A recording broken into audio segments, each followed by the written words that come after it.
So Now, whose idea was it to bring in the national acts? Like I saw you got Jack Russell, which I got to tell you, I interviewed Jack like 8 years ago, and of course, when you interview Jack, you're not going to talk about the fight. That's not my show. Cooper Talk's not about that, but he ends up, and this has come out after. I think he told. I was the first person he told this story about him shooting the maid. I don't know if you see the documentary about yeah, Great White. Like he was telling me, and he just sits there, and I'm talking to him, and it's second nature. And he goes to me, yeah. And Steven Tyler's like, you're the dude that shot the maid. I'm like, what? And he tells this whole story. And, it's just interesting that these people will open up if they trust you. So whose idea was it to bring in like, I know you had Mike Tramp, you had Stephen Pearcy, you had a few other guys, you had Jack. Whose idea was that? And do you think that was very important to pushing the story forward of the Philadelphia scene? Because they were probably the Philadelphia acts were trying to aim to get to that point, to get to that popularity. sure. I had the idea. I brought it up to T. I said, what do you think about us?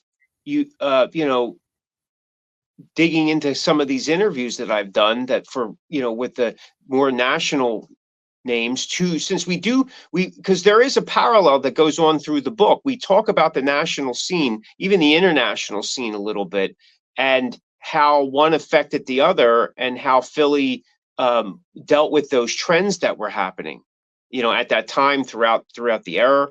And then vice versa, where Philly was creating some of its own trends and how those trends kind of rippled out elsewhere. We thought that, like, again, talking about from top to bottom, what's that perspective from outside of Philly in that national market? Because, artists in this area were experiencing the same thing.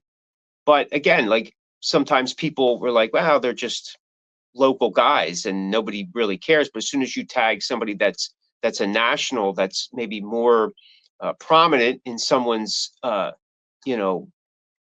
or awareness, they perk up a little bit. So to me, it added a little bit more validity what these local artists were doing and experiencing.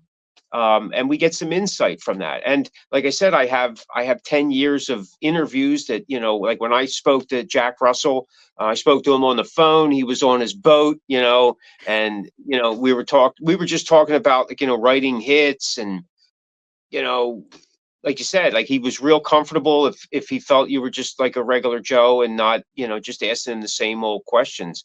And, we were just, shooting the shit that way. And that's how I've done most of my interviews. And I think that it was important to include some of that so that people would get the grander scope of things. We even talked to some people from Pittsburgh and the Scranton, PA area, people out of New York, and even people from Jersey.